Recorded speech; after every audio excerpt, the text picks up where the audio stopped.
शुभ संध्या। संस्कृत व्याकरण कक्षां प्रति सर्वेषां स्वागतम्। अद्य अस्माकं चर्चा विषय अस्ति संप्रदान कारक चतुर्थी विभक्ति च।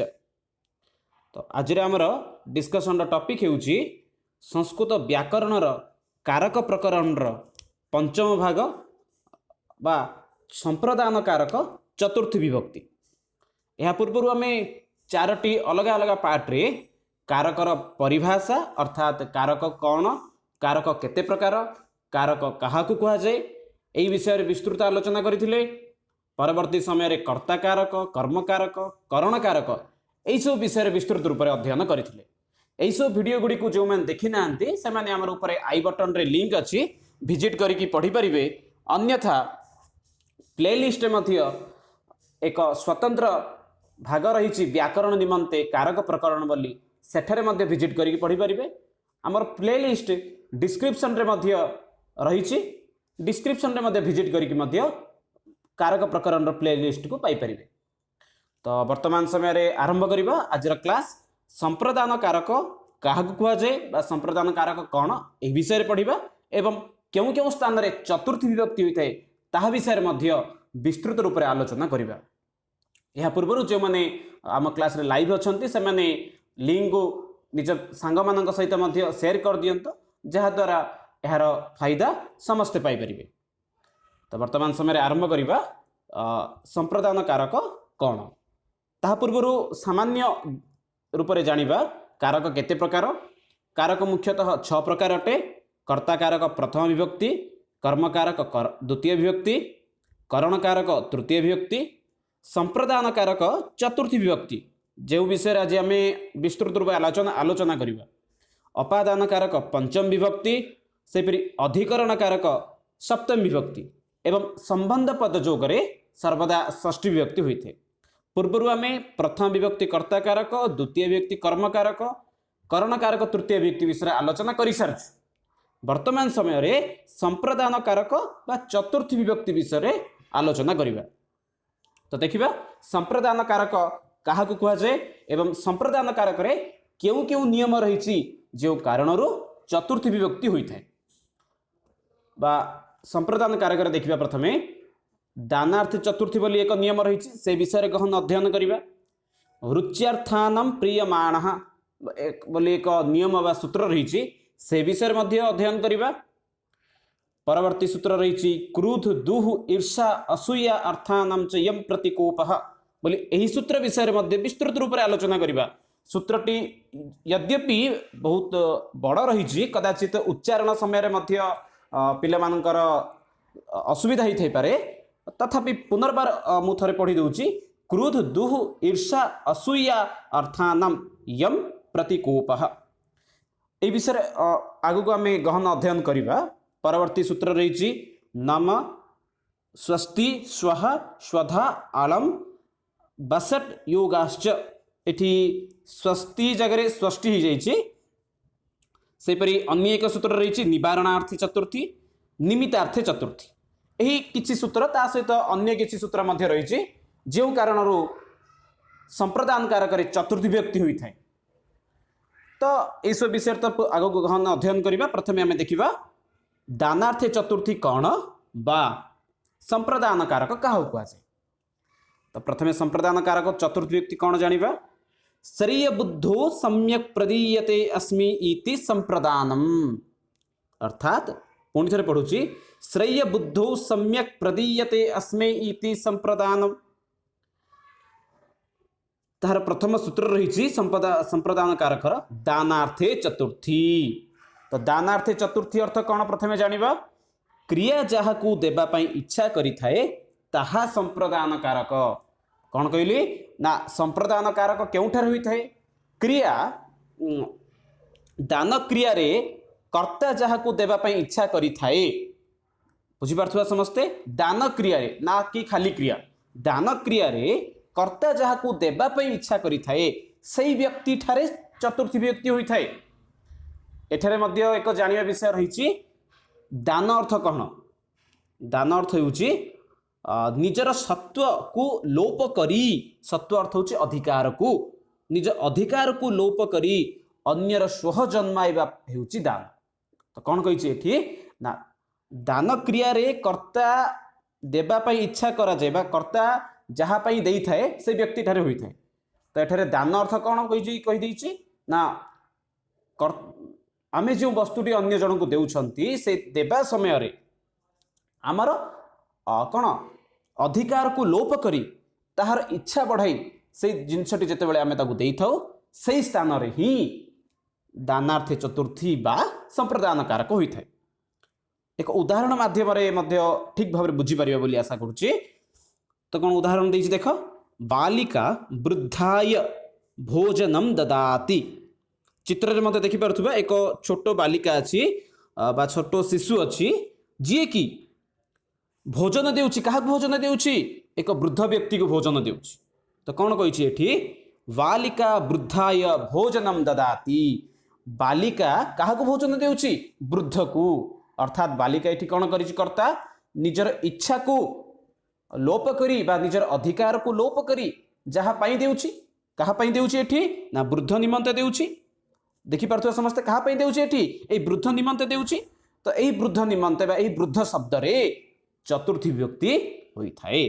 तळे मध्ये ताहा लेखा जाईछि एठारे चतुर्थी व्यक्ति कहा पाखरे होउछि वृद्धटारे होउछि। सेपरि अन्य एक उदाहरण मध्ये आमे एठी डिस्कशन करि परिबा। राजा विप्राय धनम ददाति।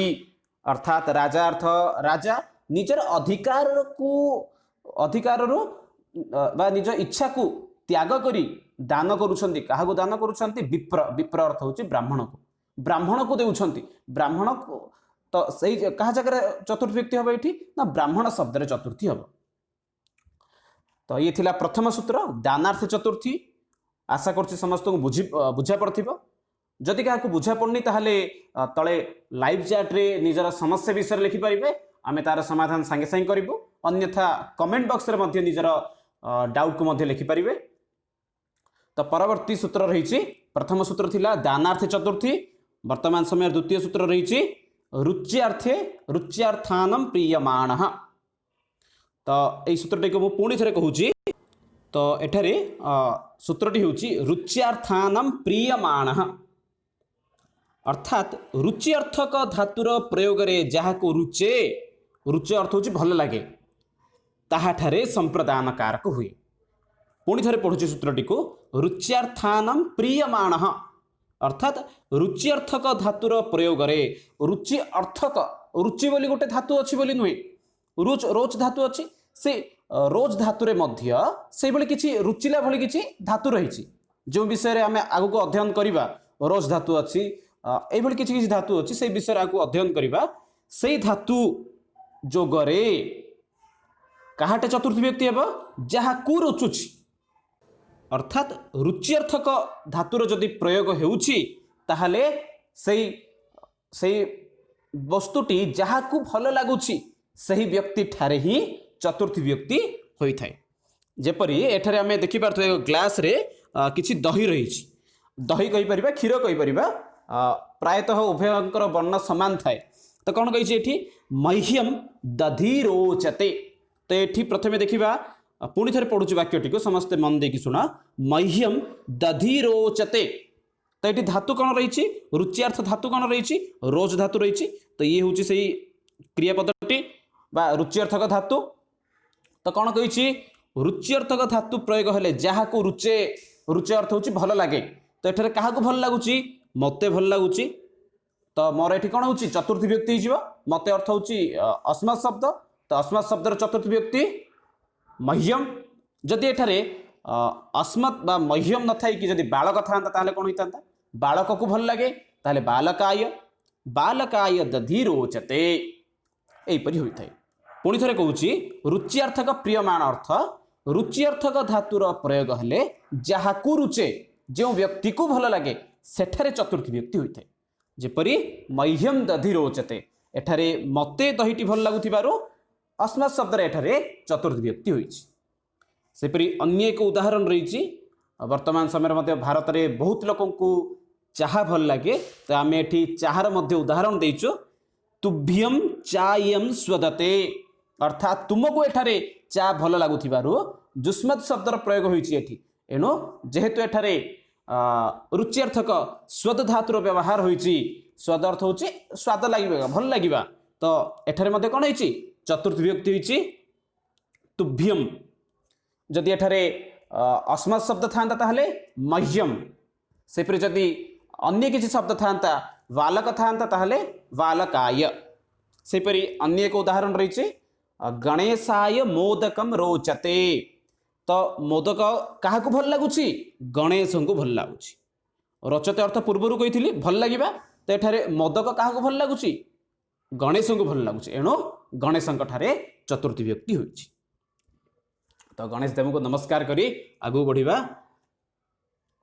परवर्ती सूत्र रही पूर्वर दुईटा पढ़ी दानार्थे चतुर्थी रुच्यार्थे चतुर्थी जदि यही विषय कार किसी डाउट अच्छी ताहले लाइव चैट रे किंबा कमेंट बॉक्स रे निजर कमेंट को दे परिवे। परवर्ती विषय देखिबा क्रुद्ध दुह ईर्षा असूया अर्थानाम यम प्रतिकोपः। पुणी थरे पढ़ुची भल भाव समस्ते सूत्रटी को शुणी दियंतु। यद्यपि यही भिडियोटी नवम दशम श्रेणी पिलांक पई आवश्यक तथापि यही सूत्र गुडी को देवार कारण यह द्वादश श्रेणी पिला माने मध्ये यार फायदा पाई परिबे। विभिन्न टीटी एग्जाम दौथुवा पिला माने मध्ये यार फायदा पाई परिबे। तो कौन रही परवर्ती सूत्र 3 नंबर सूत्र बोली मध्ये आमे कहि परिबा। तो क्रुद्ध दुह ईर्षा असूया अर्थानाम यम प्रतिकोपः अर्थात क्रोधार्थक दोहार्थक ईर्षातक तथा असूयार्थक धातुर प्रयोग रे जहा प्रति क्रोधादि प्रकाश पाए सेठारे चतुर्थी विभक्ति हुए। अर्थात क्रुद्ध धातु अर्थात क्रोधार्थक शब्द प्रयोग जदि होउछि वाक्य रे धातु अर्थ होउछि क्रियापद क्रोधार्थक जदि क्रियापद प्रयोग होउछि अथवा दोहार्थक समस्त अर्थ प्रायतः समान रागिबा एहीपरि अर्थ रे क्रोधार्थक दोहार्थक ईर्षार्थक तथा असूयार्थक धातुर प्रयोग रे जहा प्रति क्रोध आदि प्रकाश पाए सेठारे चतुर्थी विभक्ति हुए। अर्थात जो व्यक्ति निकट में यही सबू बा जो व्यक्ति पाई एपरी खराब भावना मन रे सृष्टि होता है सही व्यक्ति ठारे ही कौन होता है चतुर्थी विभक्ति होता है। उदाहरण ये देखिपर क्रुध्यति एक क्रियापद अटे क्रोधार्थक धातु अटे। प्रभु भृत्याय क्रुध्यति प्रभु अर्थ ये हूँ मालिक भृत्याय अर्थ हूँ चाकर बोली कहीपर बा सेवक चाकर शब्द ठीक नुहे तो आम ये सेवक शब्दर प्रयोग करिपरिबा। प्रभु भृत्याय क्रुध्यति तो अर्थ प्रभु क्रुध्यति क्रुध्यति अर्थ क्रोध करुछंती कहा उपरे करुछंती बा कहा पई करुछंती ना सेवक पई करुछंती कहा पई करुछंती एठी प्रभु सेवक पई करुछंती। तो एठी चतुर्थी व्यक्ति काहरे होची सेवक शब्द रे होची। तो सेवक शब्द कोन भृत्य भृत्याय तो बुझी पार्थिबा समस्ते कौन कही एठी प्रभु भृत्याय क्रुध्यति। सेपरी आ गोटे उदाहरण रही भवान कथम मह्यम कुप्यति परवर्ती उदाहरण कौन रही कुप्यति से क्रोध धातु संबंधी बा द्रोहार्थक शब्द अटे कुप्यति। भवान कथम मह्यम कुप्यति भवान अर्थ आपण मह्यम कुप्यति कहा ऊपर रागुचंती बा कहा पई रागुचंती ना मो पई आपण रागुचंती। तो कहा निकट रे एठी चतुर्थी व्यक्ति होउची ना मह्यम अस्मत् शब्द जेहेतु कर्ता मो ऊपर रागुची एणु मो शब्द रे बा अस्मत् शब्द रे एठारे चतुर्थी व्यक्ति हो। जदि एठारे मह्यम शब्द स्थान रे जदि बालक थांता ताहले बालकाय जदि राम शब्द थांता ताहले रामाय भवान कथम रामाय कुप्यति भवान कथम बालकाय कुप्यति। अर्थात कर्ता जहा उपरे रागुची जहा पाई रागुची सही व्यक्ति ठारे ही चतुर्थी व्यक्ति होता है जदि सेठारे क्रोधार्थक बा दुहार्थक एहीपरि किछि धातुर प्रयोग होइछि। तो परवर्ती उदाहरण मध्य सेहीपरि रहिछि स मह्यम दुह्यति एपर्यंत आमे दानार्थ चतुर्थी अन्यंतरम रुच्यार्थ चतुर्थी ता सहित क्रुद्धार्थ अर्थात क्रोध करने अर्थ रे चतुर्थी व्यक्ति बा संप्रदान कारक किपरि होता है से विषय विस्तृत रूप से आलोचना करथिले। जदि ए विषय कार किसी डाउट रोचे तो लाइव चैट रे हमर लिखि परिबे अन्यथा कमेंट बॉक्स रे मध्य निजर प्रतिक्रिया को दे परिबे। तो परवर्ती एक उदाहरण रही नम स्वस्ति स्वाहा स्वधा अलम अलम बसट योगाश्च। एक बहुत बड़ा सूत्र रही किंतु सूत्र रे सेहीपरि किछि कष्ट नाही। किछि शब्द एठी देछि नमः स्वस्ति स्वाहा उद्देश्य रे स्वधा अलम बसट। एठारे किछि प्रायतः 6टी शब्द देछि एठी नमः स्वस्ति स्वाहा स्वधा अलम बसट। प्रत्येक शब्दर मध्य अर्थ रही जमीती नमः शब्दर अर्थ होची नमस्कार करिबा, स्वस्ति शब्दर अर्थ होची मंगल अर्थ रे बुझाइते स्वस्ति, सेपरि स्वाहार अर्थ होची देवतांक उद्देश्य रे जेतेबेले आमे किछि समर्पण करिथाउ सही समय रे आमे स्वाहा शब्दर प्रयोग करिथाउ। सेपरि स्वधा शब्दर अर्थ होची पितृपुरुषंक उद्देश्य रे जेतेबेले आमे किछि समर्पण करिथाउ सही समय रे आमे स्वधा शब्दर व्यवहार करिथाउ। अलम शब्दर अर्थ समर्थवाचक रे करिथाउ। बसट शब्दर अर्थ समर्पणवाचक शब्द अटे। तो यही शब्द मानकरे चतुर्थी विभक्ति होता है। पूर्व ही कहुछि जहाँ निमंते कर्ता दे थाए ताहाठारे चतुर्थी विभक्ति होता है बा संप्रदान कारक होता है। तो एठारे मध्य समान जहाँ पाई आमे नमस्कार करुछंती ताहाठारे चतुर्थी विभक्ति, जहाँ मंगल निमंते बा जहाँ पाई आमे कौन करुछंती जहाँ पाई अर्थ होछि जहाँ को करुछंती बा जहाँ को देउछंती ताहाठारे चतुर्थी विभक्ति होता है। जेपरि नमः शब्द को नहीं करिबा नमः गणेशाय नमः, एठी आमे नमस्कार काहु करुछंती गणेश को करुछंती। यद्यपि गणेश लिखा जाइछि तथापि एठी अछंती कृष्ण, तो एठी आमे लिखि परिबे कृष्णाय नमः। जदि गणेश स्थान रे एठी जदि किए रहउछंती कृष्णदेव रहउछंती ताहले कोन हेबो कृष्णाय नमः। एतरे किछि मध्ये संदेह नाही। जहाँ को आमे नमस्कार करुछंती सही शब्द रे ही चतुर्थी विभक्ति होइथाय। अर्थात कृष्ण नाम अर्थ कृष्णाय नमः। जदि आमे गणेश को नमस्कार करुछंती ताहले गणेशाय नमः। जदि आमे अन्य कौनसी देव को करुछंती ताहले सेही देवतांक निकट रे चतुर्थी विभक्ति होइथाय। अर्थात नमः गणेशाय नमः। जदि परीक्षा जदि पचारि थाए प्रश्न गणेशाय शब्द तले अंडरलाइन करिकी गणेशाय क्यों विभक्ति बा क्यों कारक तो आमे लिखि परिबा एठी नमः शब्द योगे चतुर्थी। तो अन्य एक उदाहरण को मध्य देखिबा। ये तो थिला नमः को नेकी गोटे उदाहरण। से परे अन्य एक उदाहरण रही स्वस्ति प्रजाभ्य स्वस्ति भवतु। कौन कह जाइछि एठी प्रजाभ्य स्वस्ति भवतु। अर्थात प्रजाभ्य जदि एठी प्रश्न पचारे प्रजाभ्य किपरि चतुर्थी विभक्ति होइछि बा संप्रदान कारक होइछि ना स्वस्ति शब्द योगे चतुर्थी बा संप्रदान कारक होइछि। सेपरि स्वाहा सूर्याय स्वाहा बा गणेशाय अग्ने स्वाहा एपरि शब्द हम प्रयोग करि परिबा। जदि प्रश्न आसे एठारे किपरि चतुर्थी विभक्ति होइछि ना तो एठारे परवर्ती उदाहरण रही पितृभ्य स्वधा। अर्थात पितृपुरुषंक निमंते एठी कोन करा जाउछि समर्पण करा जाउछि बा दान दिया जाउछि। अर्थात पितृभ्य स्वधा। वर्तमान सुधा नमः स्वस्ति स्वाहा स्वधा प्रत्येक शब्द एक एक उदाहरण मध्य पाई जाइछंती।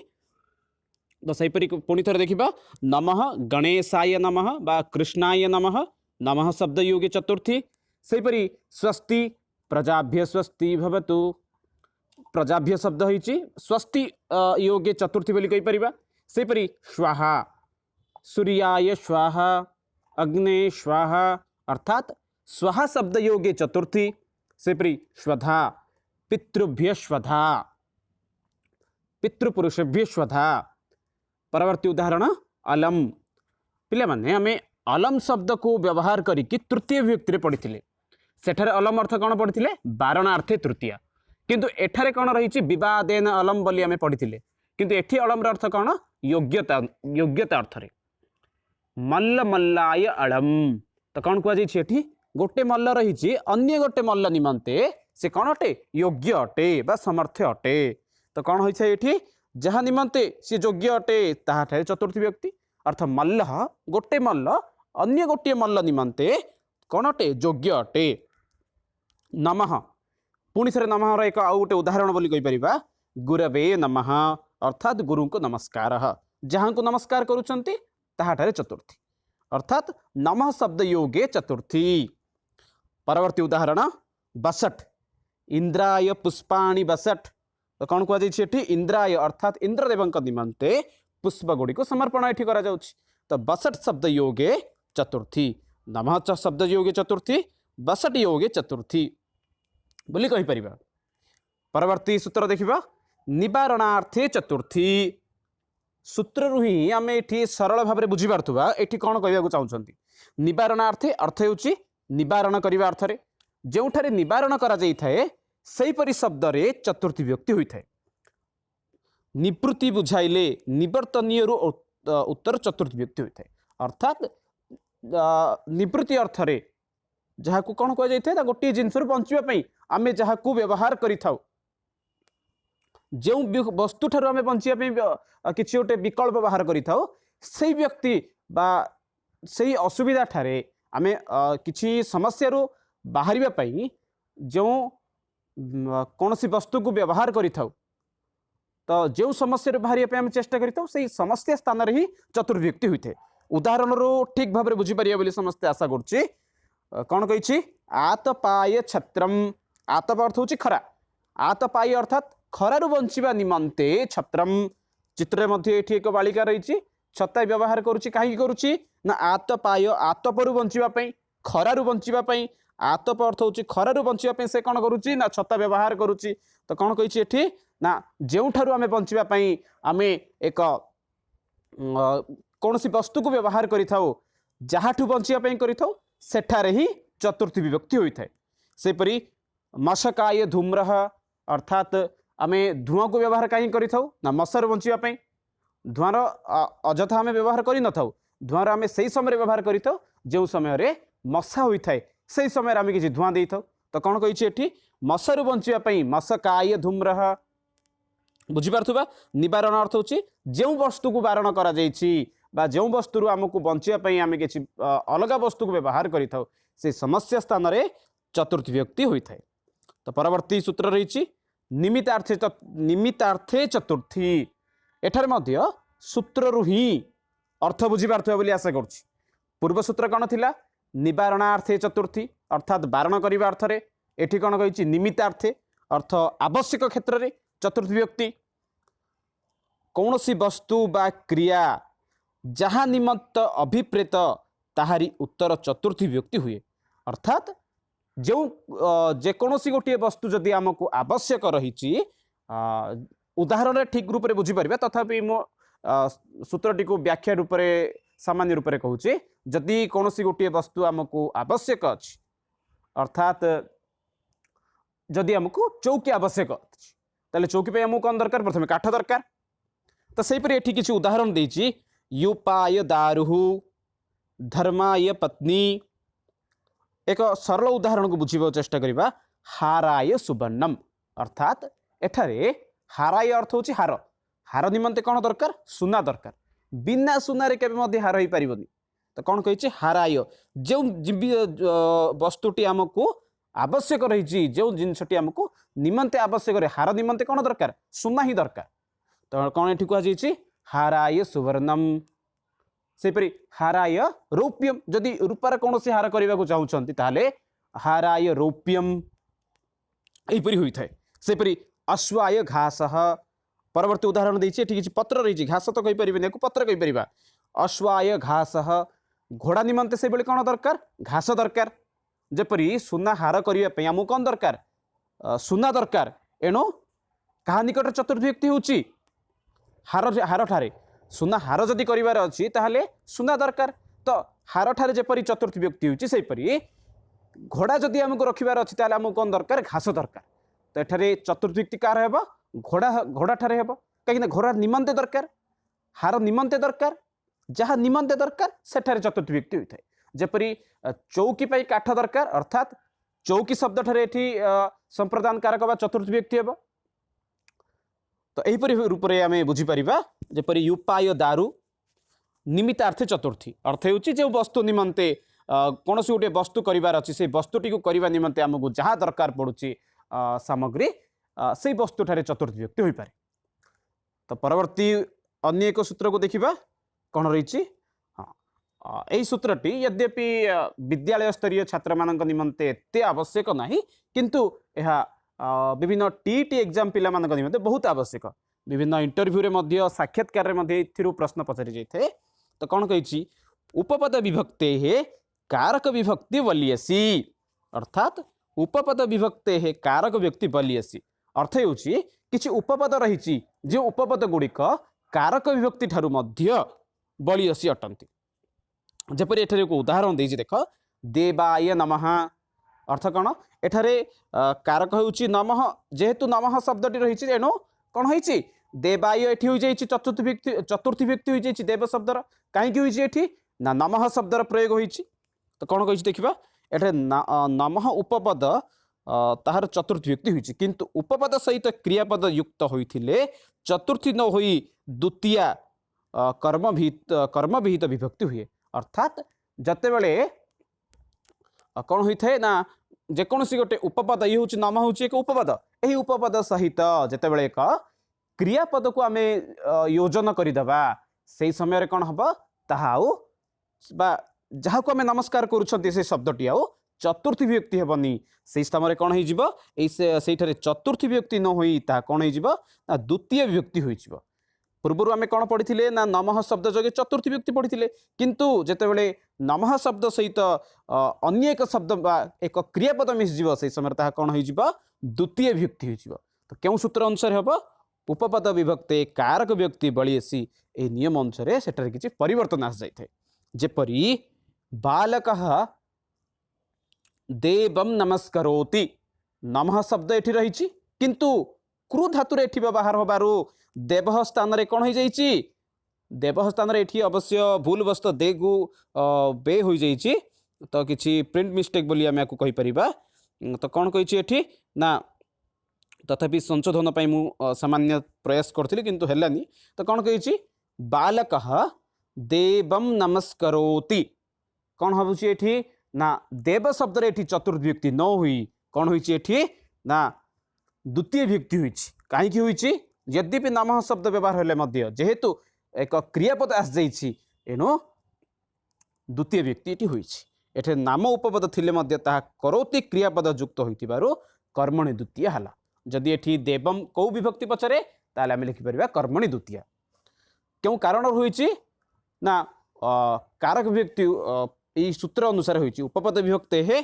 कारक विभक्ति बलियसी यही सूत्र अनुसार एठारे कौन होइछि ना चतुर्थ विभक्ति न होई द्वितीय व्यक्ति होइछि परवर्ती उदाहरण मध्ये देखि परिबा नृसिंहाय नमः सूत्र कौन कहिछि नृसिंहाय नमः एठी रहिछि कौन चतुर्थ व्यक्ति होइछि किंतु ताकू जेतेबेले कौन करिबा ना आमे द्वितीय व्यक्ति रे परिणत करिबा अर्थात सेथिरे एक क्रियापद को योजन करिबा तो ताहले कौन होछि नृसिंहं नमस्करोति नृसिंहाय नमः चतुर्थ व्यक्ति कारण एठी केवल नमः उपपद रहिछि किंतु जेतेबेले एठारे क्रू धातुर व्यवहार हो जाइछि से समय परिवर्तन होइछि नृसिंहं नमः तो या परे अन्य एक उदाहरण देखिबा बा अन्य एक सूत्र देखिबा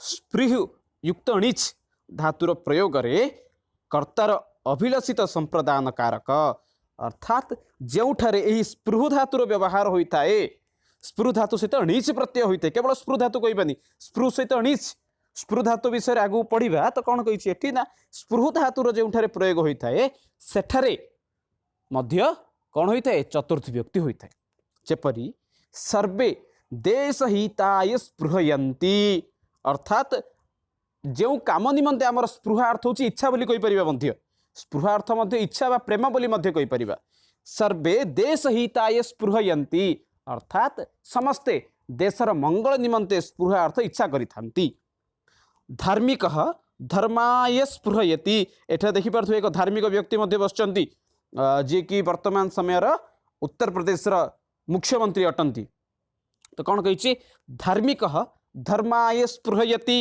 एठे किपर होइछि स्पृह धातु रही परवर्ती समय णिच प्रत्यय रही स्पृह प्लस णिच मिसिकी स्पृहयति बोली जो होछि क्रियापद सेठारे एणु एही सूत्र अनुसार कौन होछि एठारे जो काम निमंते आमर इच्छा रही सेठारे चतुर्थ व्यक्ति होइछि एठारे आमर काम कौन रही धर्म अर्थात धार्मिक व्यक्तिटी धर्म निमंते तार स्पृहा रही एणु धर्म ठारे चतुर्थ व्यक्ति होइछि तो जेहेतु ये विषय गुड़िक अत्यंत आवश्यक ना सामान्य रूप से यहाँ अध्ययन करी आगे आगू बढ़ी पारिबा परवर्ती सूत्र रही क्रिया यम अभिप्रीति शोपि संप्रदानम अर्थात क्रिया ग्रहणे बा क्रिया द्वारा कर्तार जहाँ अभिप्रीति ताहाठारे मध्य संप्रदान कारक बा चतुर्थ व्यक्ति होता है। सामान्य रूप में कहूँ जहाँ प्रीति उत्पादन उद्देश्य रे जार प्रीति अर्थात प्रीति अर्थ कही परिबे इच्छा उत्पादन उद्देश्य रे एक क्रिया को आम व्यवहार करिथाउ ताहा स्थान रे चतुर्थी व्यक्ति होता है। जेपरी माता पुत्राय चंद्रम दर्शयति एठी कौन करुछंती माँ पुत्र निमंते बा पुत्र इच्छा बढ़ाइबा निमंते चंद्र को देखाउछंती। तो एठारे कहा निकट रही ना पुत्राय शब्द ठारे चतुर्थ व्यक्ति होइछि। अन्य एक उदाहरण मध्य नहीं परिबा पिता पुत्राय चंद्रम दर्शयति पिता पुत्राय चलचित्रम दर्शयति पिता पुत्राय टॉम एंड जेरी दर्शयति पुओ खाइबा इच्छा करूनी एणु बापा पुओ को कौन करुछंती ना टॉम एंड जेरी देखाउछंती। तैपरी मध्य बहुत गुड़े उदाहरण नहीं परिबा। तो ये थिले आज आमर भिडियो संप्रदान कारक बा चतुर्थ व्यक्ति जहाँ विषय आम विस्तृत रूप से अध्ययन करथिले। आशा करछि आपण समस्त को आम भिडियो भल लगी आम भिडियो किपरि लागिला ताहा आम कमेंट बॉक्स रे जणांतु। ताहा से जदि आपण मान किछि डाउट रहउछि ताहाले ताहाकू कमेंट बॉक्स बा लाइव चैट रो शेषर मध्ये लिखि परिबे। आम भिडियो आपण मानू किपरि लागुछि ताहा मध्ये कमेंट बॉक्स रे जणांतु। रहउछि पुणी मिसिबा नेक्स्ट क्लास रे पंचम विभक्ति कारक सहित। धन्यवाद।